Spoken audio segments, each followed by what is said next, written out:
తల్లి మీ అందరికి ఆనాడే చెప్పా, నాకు మీరు ఎంత ఎక్కువ మెజారిటీ ఇస్తే అంత బలం వస్తుందని. 100 పడకల హాస్పిటల్ నేను క్యాబినెట్ మీటింగ్లో అడిగితే కాదని ఎవరు అనలేకపోయారు. దానికి కారణం మీరు నాకు ఇచ్చిన మెజారిటీ. దేవాలయం అభివృద్ధికి నేను నిధులు అడితే కాదని అనలేకపోయారు. భూగర్భ డ్రైనేజ్, భూగర్భ గ్యాస్, భూగర్భ వాటర్, చివరికి భూగర్భ కరెంటు కూడా మంగళగిరిలో వచ్చే 2 నెలల్లో ఆ కార్యక్రమం కూడా స్వీకారం చుడతాం. దానికి కారణం మీరు నాకు ఇచ్చిన మెజారిటీ. సో మీరు నా పైన ఒక భరోసాతో గెలిపించారు, ఒక భరోసా నా పైన పెట్టారు. అహర్నిశలు మీ గురించి ఆలోచిస్తున్నా, మీ తరపున నేను పనిచేస్తున్నాను. ఇంకా అనేక కార్యక్రమాలు చేయాల్సిన అవసరం ఉంది.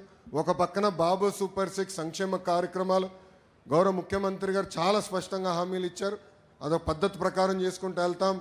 ఇంకో పక్కన వచ్చి గల ప్రత్యేకంగా మంగళగిరికి వ్యక్తిగతంగా నేను హామీలు ఇచ్చా. పార్కులు, చెరువులు, కళ్యాణ మండపాలు, gems jewellery park, handloom cluster, ఇట్లా ప్రత్యేక హామీలు నేను మంగళగిరి నియోజకవర్గానికి ఇస్తాం జరిగింది.